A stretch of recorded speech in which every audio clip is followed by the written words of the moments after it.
Okay, y'all, like I said before, I'm mobile, so I'm going to be limiting these videos to underneath 15 minutes. So, before I get into this, rather quickly, search YouTube for Private Investigation Enterprises channel. That's my other channel. Subscribe to there. You can hear about more educational pieces that I'll be uploading over there. And this video kind of stems from the last video I did over there about the treachery in the sign of Capricorn's container.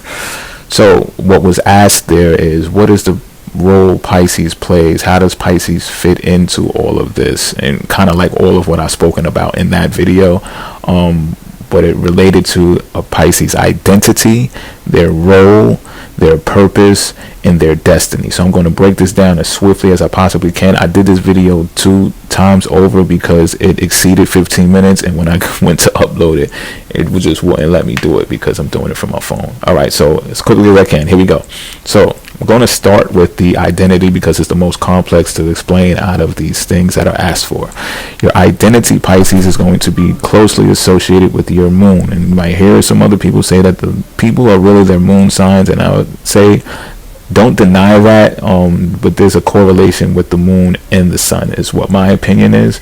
But you test it out, test your own theory. Your identity is going to be closely associated with the moon, Pisces, because the moon rules over the subconscious mind, and the subconscious mind is ruled over by the 12th house, and Pisces is ruled by the 12th house. Connect those dots. You got that? Okay, so it doesn't stop there though. And now you may hear, if you haven't heard, I'm going to tell you, when the moon and the sun is conjunct, people have the ability to make decisions much more swiftly and confidently because it's like second nature. You may know people who have the moon and the sun conjunct, and if you observe them, they do this to a T, and you might be amazed by how they do this, and you're like, well, how do you do that? And now you know, because they have sun and the moon conjunct. Other people have sun and the moon opposite from each other, and this also makes some of these people, not all of them, but it makes some of these people great decision makers as well. Or should I say, it makes them more contemplated decision makers, because that's what they do. They contemplate because they got the moon over here, they got the sun over here, so it'll take them more time to come to a decision. However, when they do make it, it's been known that they can make some of the greatest decisions in their life. But in a contrast to that, when the sun and the moon is conjunct in a person's natal chart, they do this decision making with confidence to the point where a lot of people gravitate towards it because of how they made it in such confidence. You get what I'm saying? So the moon, though, let's get back to the moon and why it's so important to your identity. Pisces, you are the sum of all parts, all 12 astrological signs. The moon is a celestial luminary that travels through the signs quicker than the rest of the celestial bodies. And this is where people, well, Pisces people get called, you know, changeable and moody and etc., because the moon pulls at Pisces' mind, unlike how it pulls at Cancer's instinct, Cancer's intuition, their gut feelings. And that's how Cancers move and respond according to the moon, because the moon rules over the subconscious mind, and the subconscious mind rules over the 12th house, and Pisces is ruled by the 12th house. It pulls at Pisces' mind. So this Pisces is why we're always thinking, we're always just putting together all these different types of scenarios in our brains. Okay, if I do this, that'll happen. If I don't do this, that'll happen. And all of these different scenarios and daydreaming and stuff, because that is how impactful the moon is on our minds. We won't move on a whim or move on instinct based upon the moon. We'll move on our mind. So it's like our mind overpowers our heart when it comes to the moon, Pisces. All right, and the reason why your identity is so involved in this is because, like, right now the moon is in Sagittarius, right? And so this is prominently why I'm speaking, and this is like my second video.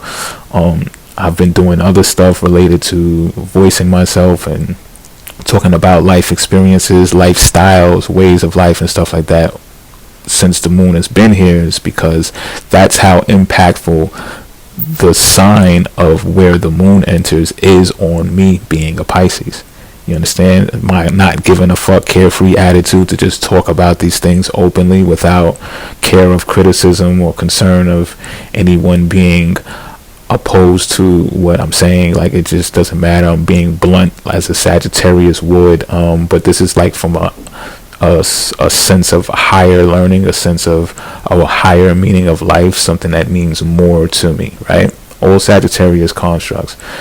However, once the moon enters into the next sign, which is Capricorn, it's going to be different for me.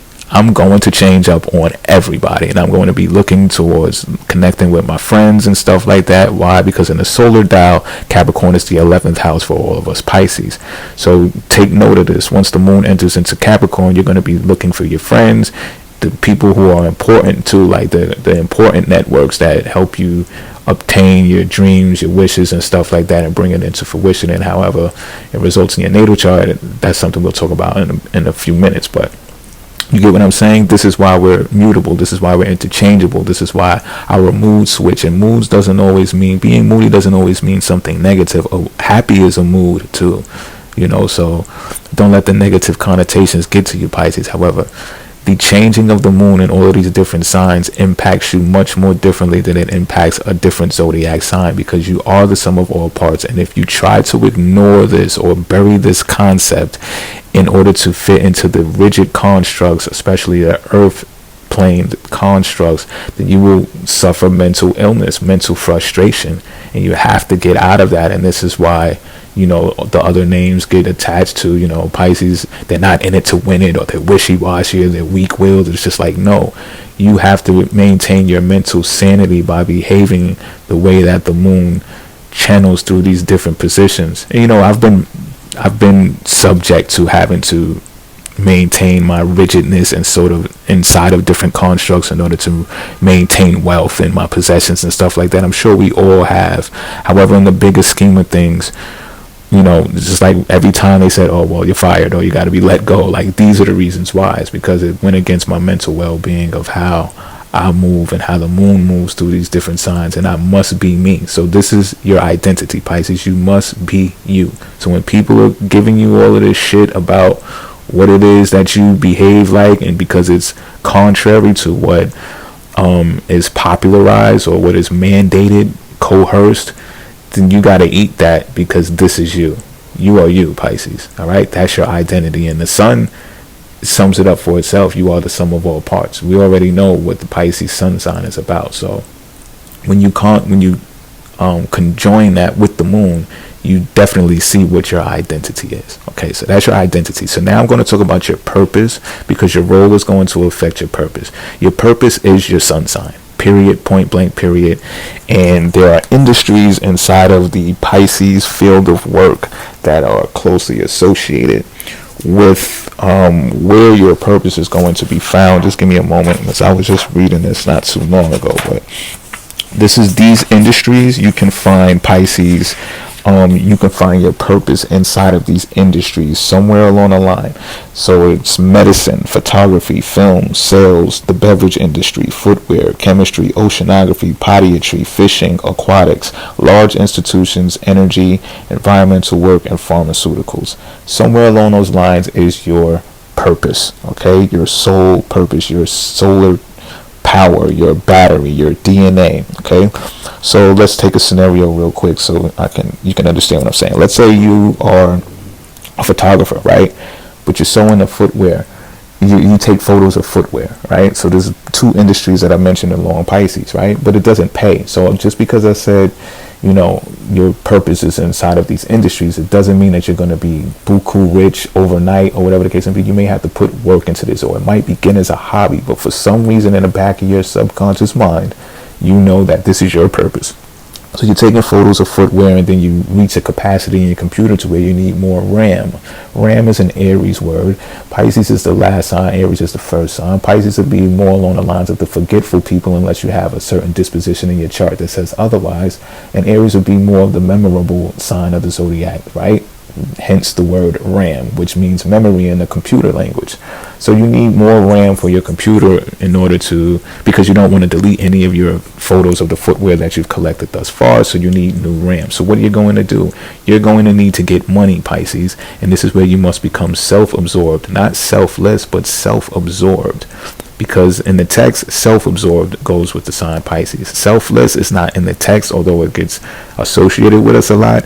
It's more of the word charitable, I think it is, and compassion that is used with Pisces. But the reason why I say is to get self-absorbed is because in order to be charitable, you have to, 12 houses ruled by the feet, you have to go through the journey to accumulate all of the lessons that derive wealth for you to be able to take care of others in a proper way, to where you don't ignore yourself, right? You can't come out the gate, Pisces, giving your shirt off the back, and then when it comes time to negotiate, which is your role, which I'm getting to, is the universe says, well, this person doesn't negotiate because they don't have anything. This first thing that they got, they gave it away. So if they ever do get anything in the future, we already know to wait for them, because they're going to give it right away. They don't want to negotiate. They don't have negotiation skills. You get what I'm saying? So back to the computer story, you need more RAM, so you got to find more money, right? So for all Pisces, if you want to know where your role in life is, it's where Venus is, point blank, period, not Jupiter. Look where Venus is. Venus is where your role is, and your role will feed your soul. You see how those two words rhyme?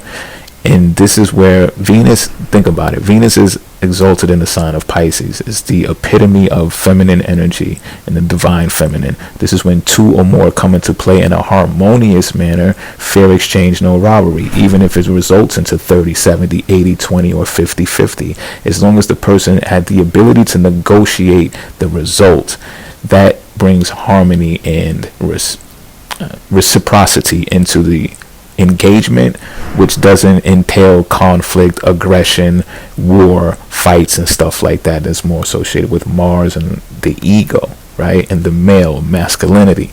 It's not associated with that. So this is where, wherever the sign is inside, wherever Venus, whatever sign that it's in your natal chart, that is where you will always be able to go to find money. You want to know what the industries of that sign is, the same way I read off the industries for Pisces, and you will see where you can get into it. So it might throw you off, like, oh, I'm not really into that, I'm a Pisces. Well, guess what? When you try to get some money, you will be into that, because you'll find out you have a knack for that. For that reason alone, people want to speak with you and interact with you based upon what you know about those things. And it may be outside of your natural element, but once you engage in it, you understand that that's part of your element. Remember, you're comprised of all of the parts, so you'll be able to tap into this vein and get in tune and obtain wealth for you to buy more memory and RAM for your computer, so you can continue feeding your soul, which is your purpose, and you will see how these things intertwine and make sense in your life. Now, the last thing to speak about is the what is it? Destiny, right? Your North Node is your destiny. Your North Node is your destiny. Whatever sign your North Node is in, that is your destiny. So it gets complex though, and here's why. And I did this wrong in the beginning. I would always look at the house of where my North Node was and try to actualize the constructs of the house. So it's like, 12th house, for example, it'd be like, detachment, surrender, secret, confidential information, stuff like that. I would like focus on that instead of focusing on the sign. So this is the rule that you need to apply to find your destiny in your North Node. You apply the functions and the methods of the sign, not the house, of the sign first, and the results of that manifestation of the sign will result into the house. Okay, so if you got Gemini inside of the 5th house, the intent and the result is the 5th house, meaning creation, having fun, games, speculation, children, gambling, speculative matters. That's the intent and the result of the house. But it's the functions of Gemini: communication, running errands, bicycles, vehicles, mailing, emailing, writing letters, signing contracts. Those are the things of what's going to bring the result and the intent of the house. It must go in that order. I have not read this anywhere else. This is something that I practiced on my own. I did a lot of trial and error to find this out. First time I ever discovered it is doing it myself. So try it out for yourself and find it out and see if you get on your way to your destiny. Also, remember, this is very important. Utilize and look for the intent and the result of the house to be actualized in your solar dial, meaning as a Pisces, Gemini is inside of all of our 4th house, right? So if we're utilizing communication, getting on the phone, yes, get on the phone, Pisces. As much as I say I despise getting on the phone, I'm on the phone a lot now. Get on the phone, communication, errands, get in the cars, get in the bicycles, wherever, go do what you're going to do, right? When you exercise those things in the solar dial, it'll result into 4th house things. You'll have a better home life, and you'll see it. You have a better fourth house, and then it will result into the natal chart placement of, let's say, if Gemini is in your 8th house or your 9th house in your natal chart. Then you'll see it'll translate from your home life to the 8th house. You get what I'm saying? I'm out.